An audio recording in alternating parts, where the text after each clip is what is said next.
Hey everybody, welcome to the channel. Glad to have you here. Today we're going to be taking a look at two quick battles against Chris de Boston that I played in quick battle. So, and we're approximately rank 330 now, just for context. So I'm going to bring my dwarf army here, my favorite dwarf army, the dwarf army of all dwarf armies. Because I want to lose with it. I want to see. I haven't lost with it yet though, so that is definitely something. So here, let's take a look at the army comps. You know my army: 6 dwarf warriors, 4 rangers, 2 longbeards with great weapons, 2 miners, and a dwarf warrior in the back with a slayer and a grudge thrower, and our rune combo. Let's go take a look at his army. He's got 2 nasty skulkers here, vanguard deployed with a silver chevron, and definitely a threat, and they are hidden, so hard to see. Here you can see some goblins flying by, some goblins. That has to be an interesting encounter. All of them are going to die. So yeah, here he's got his Doom Diver. He's got a main line of black orcs and biggins here. He has 3 black orcs and 2 biggins. He's got a ton of archers, which is strange against the dwarves, but oh well. He's got 2 goblin archers here and 2 night goblin archers. He has a Grimgore Ironhide here. Always good to see this guy. That's just the artillery, don't worry. And he's got a giant here, and so definitely going to be the target of my quarrelers. And here he's got these goblin big bosses on wolves. I love this pick. Makes them cheap, keeps them mobile. Though I've started preferring them on foot, just because whatever, they're worthless. They're just there for the encourage aura anyways. So I'm going to start doing what I do whenever they have artillery, ever really. I'm going to be moving my rangers up, and they have stock, so he's not going to see me coming. And there's not really any point shooting at these guys, and I can't really see them, so my Goblobber is going to be taking shots here at this Doom Diver. And his army is going to approach. This map really does not help me as the dwarves, just that huge forest here. But really, there's nowhere else I want to be. All of it's downhill, all of it's shitty, so I'm just going to sit here. It's fine. I guess I could have deployed over here. Again, similar problem. And these guys are still hidden. And so they're going to be popping some shots over here at this Doom Diver.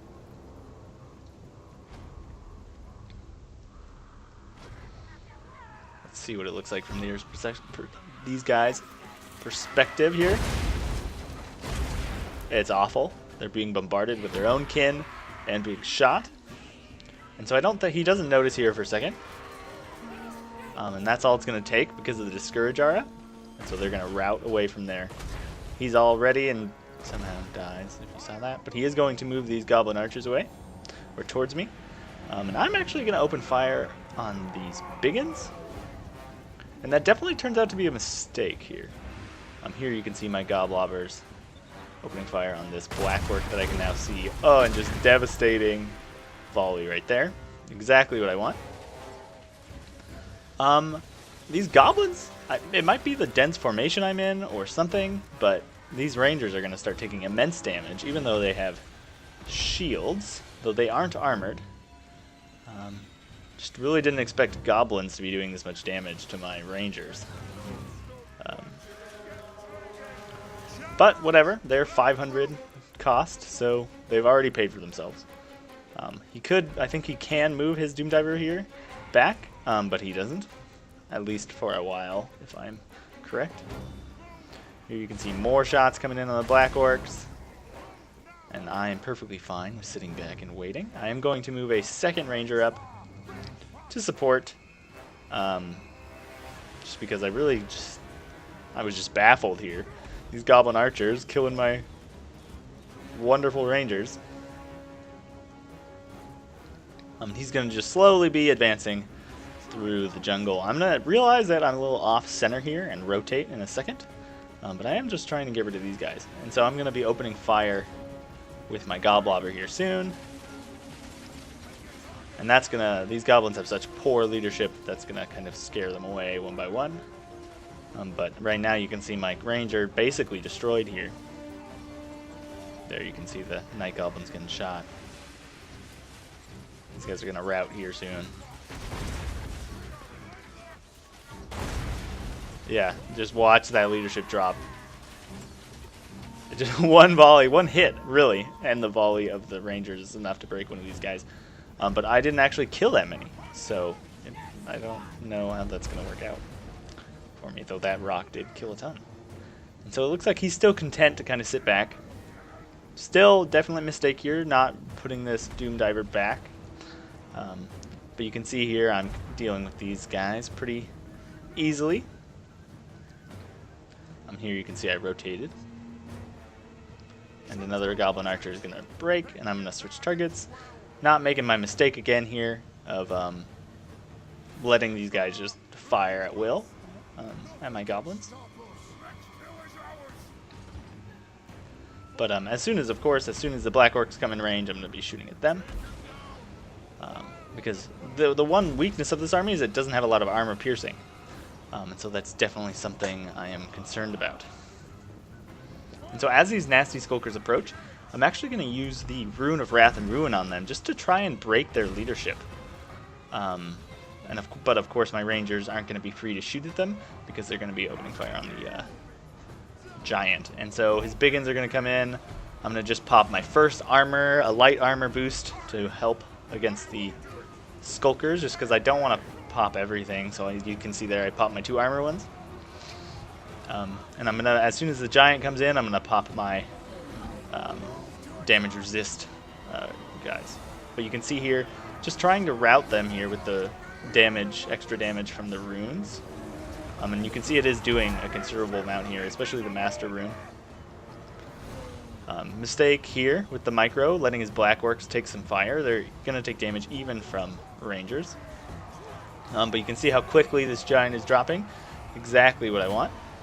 My Goblobber should now be out of ammo, and my rangers are gone. You can see I'm running low on ammo on some of them, just that one, and these 2 are through like a third. Still have this Dwarf Warrior in reserve. I'm flanking around these Black Orcs here with my miners to try and help my Dwarf Warriors win that fight. I'm going to try and finish off. Yeah, I finished off the giant there. Poor guy. And this main line engagement is going perfectly fine. This is exactly how it should be going. I haven't even engaged my Longbeards yet, so I'm still pretty confident. I see these goblins coming up on my flank, and so I'm going to rotate my dwarves here and start firing back. I'm going to keep these. If you see this line of sight right here, this is a great line of sight right on those Black Orcs. And so while they engage my Dwarf Warriors, I'm going to be able to get some flank shots here because of the because of their crossbows. They can curve and arc, and so you can shoot over your own lines and into the flanks of the enemy.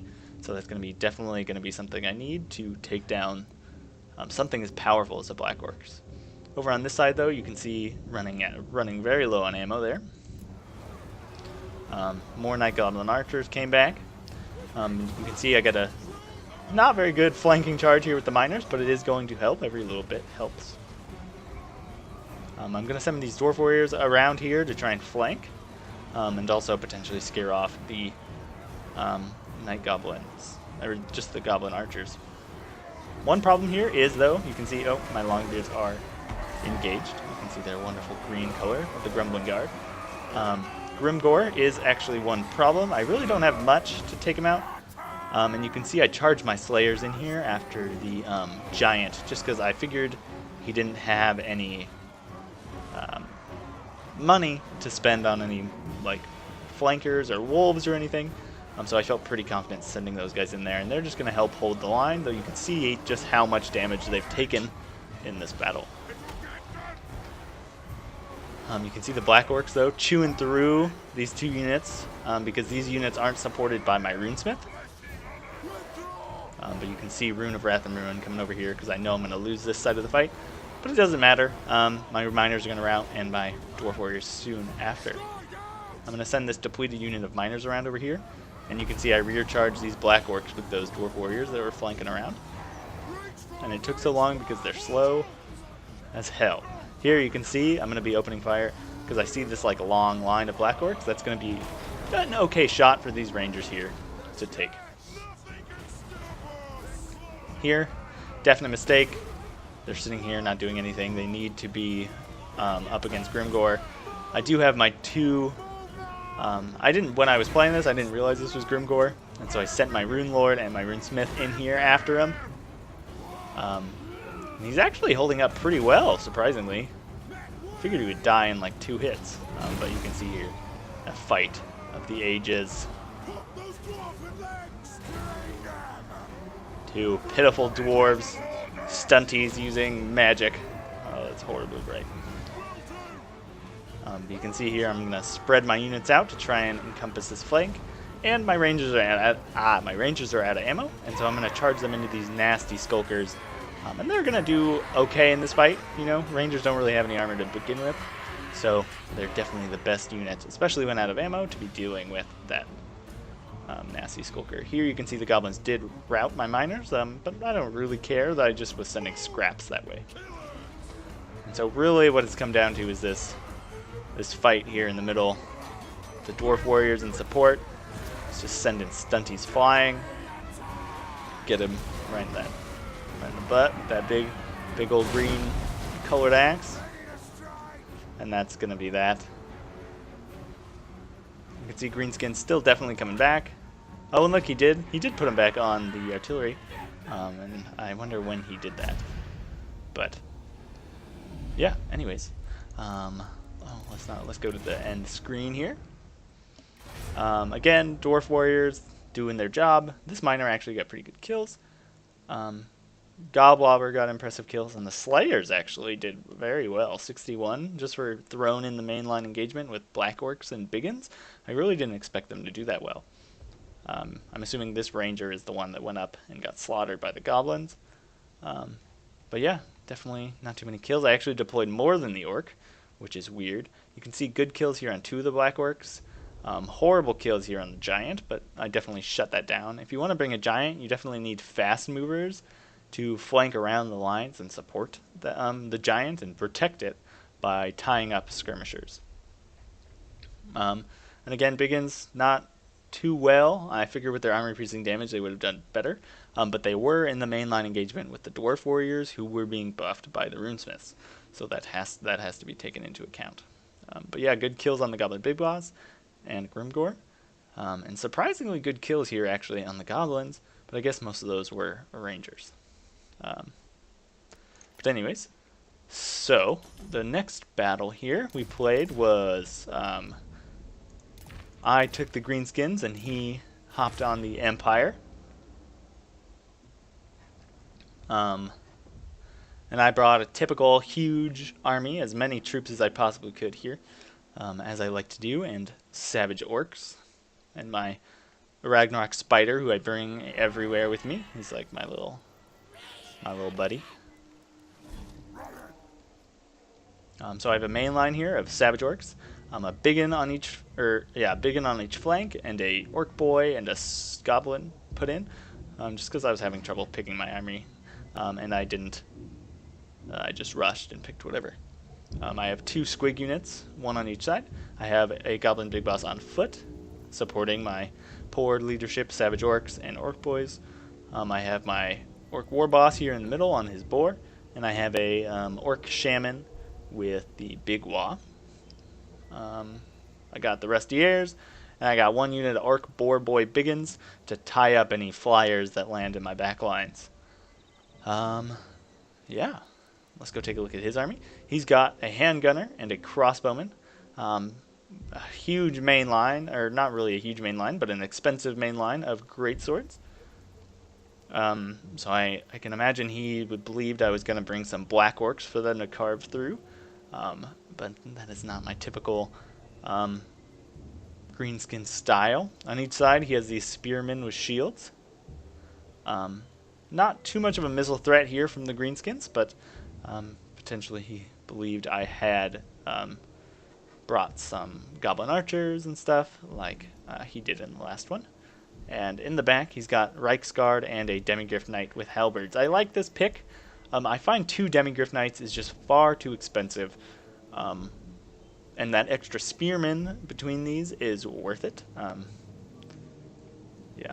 But I would generally pick the Knights of the Blazing Sun, even though I like these guys as model and just like classic style better. In the air, he's got 2 Empire Captains on Pegasi. Looking majestic. You can see the horses track your camera, which is creepy. And he's got Karl Franz up on his Griffin, or whatever, Deathclaw. He's on Deathclaw. And he's got a Celestial Wizard here on a horse. Curse of the Midnight Wind, I'm expecting, is going to significantly reduce the effectiveness of my main line. And so, you can see I summoned a group of spider hatchlings here.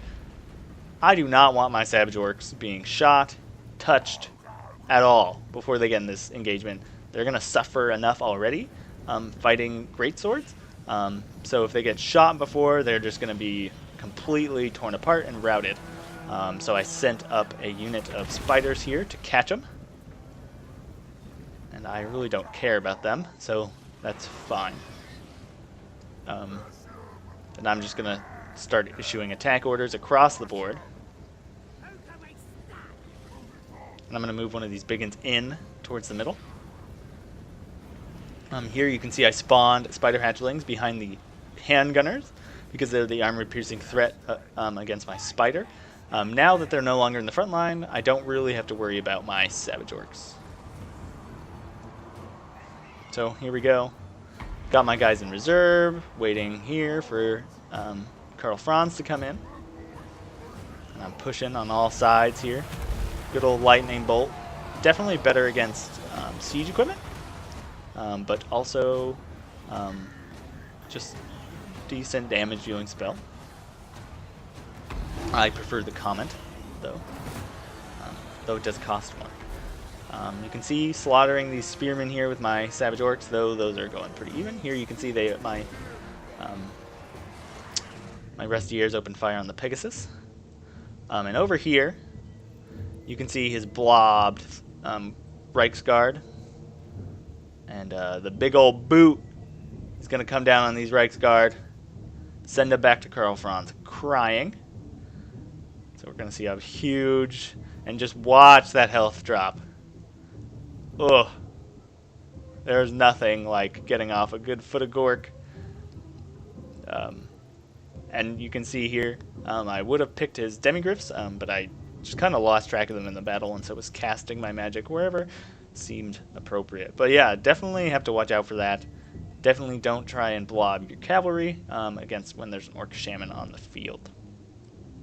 But you can see, just because all my fights are supported by heroes, they're going a little bit better than you would expect. This Greatsword routed just because of the Ragnarok Spider, and the Savage Orcs getting a free charge off. But you can see how quickly my Ragnarok Spider here is dropping to the Demigryph Knights. I still got these biggins in the back. He still hasn't landed these guys. I'm not sure where they're going, and then that's a little worrying. But you can see my Spiderlings still being annoying and catching these ranged units. On this side, I am losing, and I need support there soon. But you can see I mismicroed my squigs here and didn't get a full rear charge. And spearmen really aren't the best choice for them to be fighting. Yeah, and you can see this main line is just going decently well for me. My Savage Orcs here are going to come support the Spider. Definitely need to stop actually shooting into this battle, because I'm probably giving my guys an armor debuff here. Karl Franz landing in the biggins, not the best choice. But yeah, they just have anti-large, so you want to avoid them with any sort of large units. My Savage Orcs are going to come into the side of these handgunners. My Spiderlings are going to, they're going to head over here. Lightning Bolt again on the Spider. My Shaman's going to be running off. Oh, shooting my War Boss. That's mean. But you can see these spiders are going to be able to keep this Empire Captain on the ground. Not mobilizing these biggins. Again, me and my awful micro. Karl Franz running away from some Biggins, and you can see the other Empire captain here getting bogged down in Biggins and Orc boys.